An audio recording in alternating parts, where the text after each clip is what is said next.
So ayan guys, good morning guys. So ayan, kagising ko lang.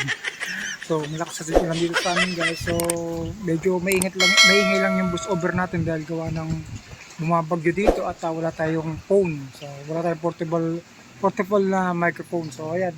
Pero sasagutin natin yung tanong ni Idol. Ayan, ang tanong niya kasi dito Idol, bakit may mga pasyente pa daw siya na dialysis patient na nakikita na umiinom ng coke. So pag-usapan natin yan. Kasi ang iba kasi,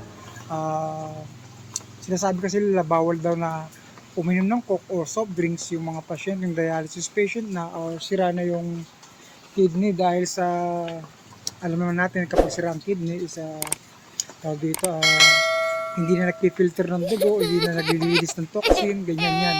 So marami Oh my kasi God. na bawal na daw uminom ng soft drinks ang isang dialysis. So ito ang tanong ko dyan Idol.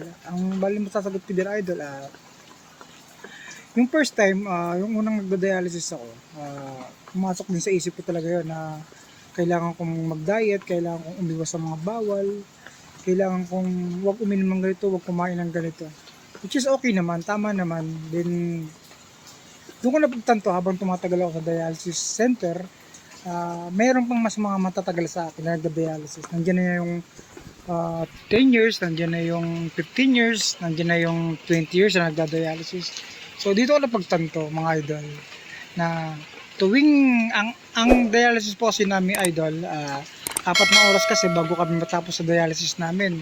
So medyo matagal, 4 hours yung guys para malinis yung mismong dugo namin or yung toxin sa dugo namin. So para mabawasan na rin yung tubig sa dugo namin.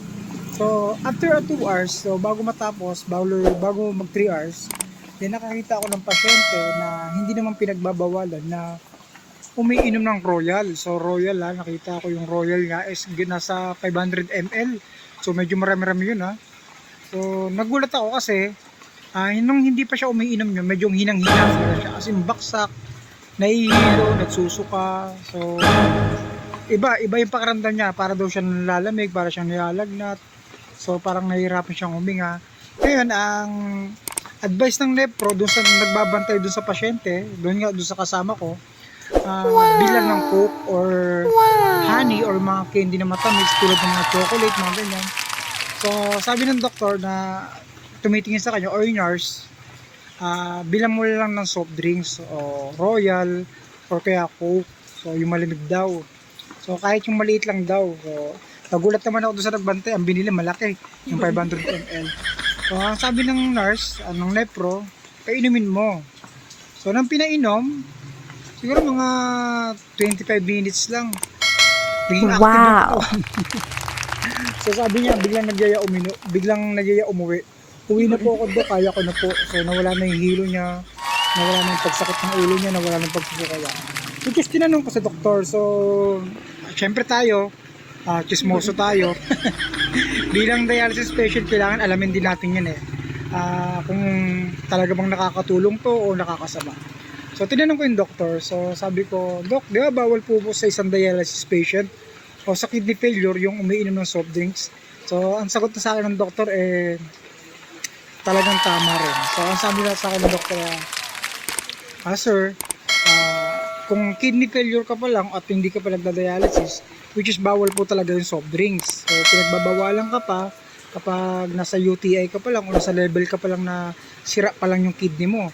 Pero once na nagda-dialysis ka na po, ang sabi sa akin ito, once na nagda-dialysis ka na, pwede ka naman tumikim ng soft drinks. At ang reason po kasi ay napakalalim. So ang sabi po kasi ni Doc, kasi nagtataka ako bakit nagda-dialysis na nga kami, pero parang pwede pa kami uminom ng soft drinks, parang pinapaboran pa ng nurse. So ang nasa likod pala ng reason ni Doc, nang nakita niya kasi yung pasyente na nangihina, so namumutla, nagtusuka, sumasakit ang ulo. So dito napagtanto ni Doc na baksak nga yung sugar. So ganun pala, pag baksak ang sugar, pwede mo lang konti, tataas ka agad. So yun pala yung tulong nun. So kaya pala may mga pasyente ako nakita na hindi nawawala ng soft drink sa tabi nila.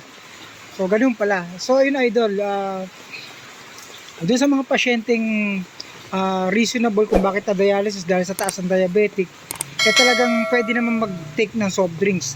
lalo na kapag after session or before session na nagda-dialysis, bumagsak yung sugar, talagang manghihina yung isang pasyente. Kaya ina-advise ng doktor patikimin ng tsokolate or mga matamis or ng soft drinks, ganun. So bumalik nga yung lakas, ayun nga. So nakatulong din pala talaga. So expect ko rin dati, akala ko rin talaga bawal. So yung pala pwede naman. So sa amin kasi guys, bilang isang high blood, syempre ako tinitik ko talaga kapag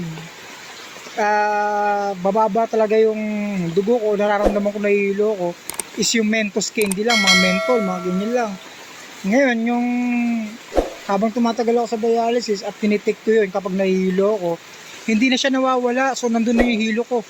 So ginaya ko yung ginagawa ng mga pasyente, yung pag-take ng soft drinks, pero hindi ganun karami, siguro mga nasa 200 ml lang, so tikim-tikim lang.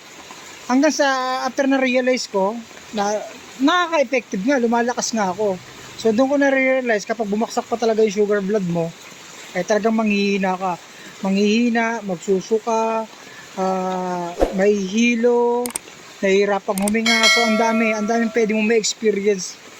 Kaya sa'yo idol, kung bago ka lang sa dialysis, sabi mo nga sa akin, halos nangangapa ka pa sa mga session mo kasi nga paiba-iba. Minsan nahihilo ka, minsan sumasakit yung tiyan. Minsan try mo magtanong sa mga pasyenteng mas matatagal na sa'yo. I mean, halimbawa kung may pasyente kang kilala na nasa 10 years na nagda-dialysis or 15 years na nagda-dialysis, magtanong ka, huwag kang mahiya. Tanungin mo bakit sumasakit yung tiyan mo, ano bang gamot ito, bakit nanginginig ka, bakit nahihilo ka, bakit ka nagtusuka. Kasi may tendency na mas may alam sila. Kasi kumbaga naranasan na nila yan Kumbaga tayong mga bago pa lang, so yung mga naglalaro pa lang sa 2 years, 3 years, kailangan pa natin ng gabay ng mga matagal na. So ganun lang idol, and God bless sa'yo. Sana supportan natin tong content ko and huwag nyo sana akong iwanan para lahat ay happy.